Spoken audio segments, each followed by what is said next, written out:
ভিতর বাহিরে অন্তরে অন্তরে নিশিদিন প্রতিদিন স্বপ্নে দেখি আমি নিশিদিন দু চোখে আঁকা তোমার ছবি কোনো জলে ধুয়ে যাবে না। আমরা তো ভিলেন করি, মানুষের গালাগালি আমাদের হচ্ছে প্রাপ্য, মানুষের গালাগালি আমাদের হচ্ছে যে অহংকার, মানুষের গালাগালি আমাদের চাওয়া।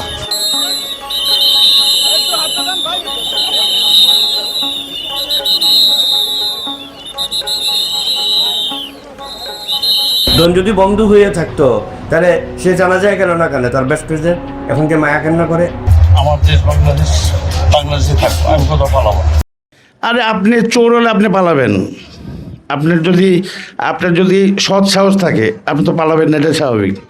সালমান শাহ 100 বিকজ হচ্ছে যে ও তো মেন্টালি ডিপ্রেশন থাকতো সবসময়। চোখের স্বপন তুমি, বুকের কাঁপন তুমি, ওগো আমার সুন্দর মানুষ একটা কথা শোনো। ইমন মারা যাওয়ার পরে আমাকে যেভাবে দোষ দিয়েছে সবাই, আমার স্পেশালি আমার ইমনের ফ্যামিলি থেকে যে দোষটা দিচ্ছে, আমি সালমান শাহ হত্যা মামলায় খলনায়ক অভিনেতা ডন গ্রেপ্তার।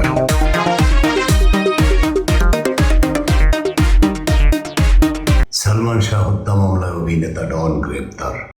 একটি আকর্ষণীয় প্রতিবেদন, তথ্যবহুল প্রতিবেদন নিয়ে হাজির হয়েছে বন্ধুরা। আরে আপনি চোর হলে আপনি পালাবেন, আপনার যদি সৎ সাহস থাকে আপনি তো পালাবেন না, এটা স্বাভাবিক।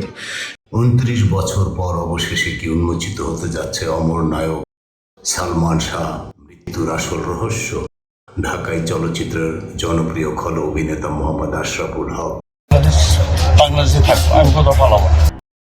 যিনি সবার কাছে ডন নামে পরিচিত, তাকে গ্রেপ্তার করা হয়েছে আজ, তাও আবার হজরত শাহজালাল আন্তর্জাতিক বিমানবন্দর থেকে, যখন তিনি উমরা করার উদ্দেশ্যে দেশ ছেড়ে পালিয়ে যাওয়ার চেষ্টা করছিলেন।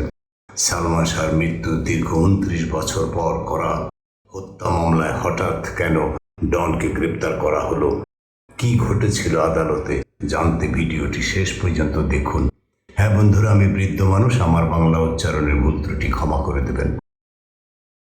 গতকাল 9ই আগস্ট 2026 তারিখে এক চাঞ্চল্যকর অভিযানে বিমানবন্দর ইমিগ্রেশন পুলিশ খল অভিনেতা ডনকে আটক করে। সালমান শাহ হত্যা মামলায় ডনের ওপর আগে থেকেই বিশেষ যাত্রায় কঠোর নিষেধাজ্ঞা জারি ছিল।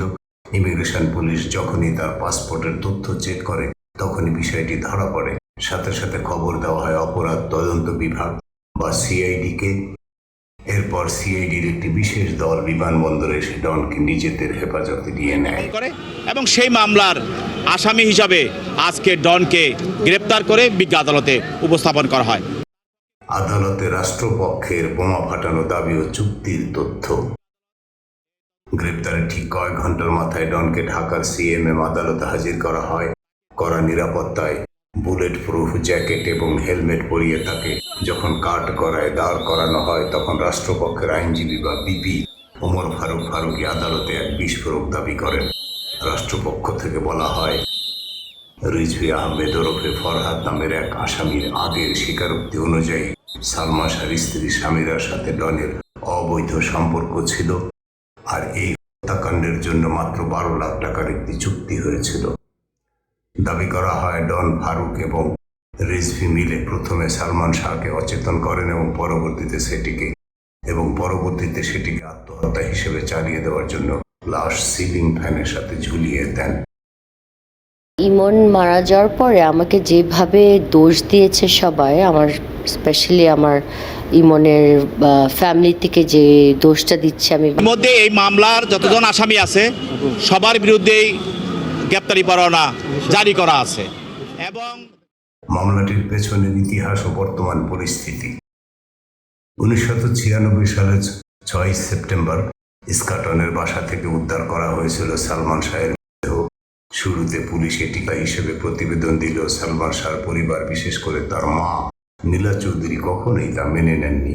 দীর্ঘ আইনি লড়াইয়ের পর গত বছরের অক্টোবরে আদালত এটিকে সরাসরি একটি হত্যা মামলা হিসেবে নথিভুক্ত করার নির্দেশ দেন।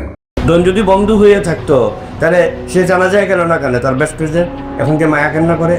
আমার দেশ বাংলাদেশে থাকবো, আমি কোথাও পালাবো।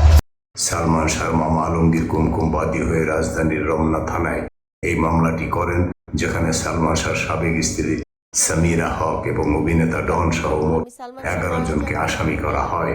বর্তমানে মামলাটি গুরুত্বের সাথে তদন্ত করছে সিআইডি এবং আগামী 30 আগস্ট আদালতে এর তদন্ত প্রতিবেদন জমা দেওয়ার শেষ দিন ধার্য করা হয়েছে। আদালতে শুনানির সময় ডনের পক্ষে কোনো আইনজীবী উপস্থিত ছিলেন না। রাষ্ট্রপক্ষের আইনজীবীরা যুক্তি দেখান যে ডন যদি একবার জামিন পান তবে তিনি চিরতরে দেশ ছেড়ে পালিয়ে যেতে পারেন এবং তদন্ত বাধাগ্রস্ত হতে পারে। সব পক্ষের যুক্তি শেষে বিচারক ডনকে জামিন না দিয়ে সরাসরি জেল হাজতে পাঠানোর নির্দেশ দেন। আমি সৎ বিধে আমি পালাইনি, আমি যদি অসৎ হতাম তাহলে আগেই পালা যেতাম। রাইট কি রং?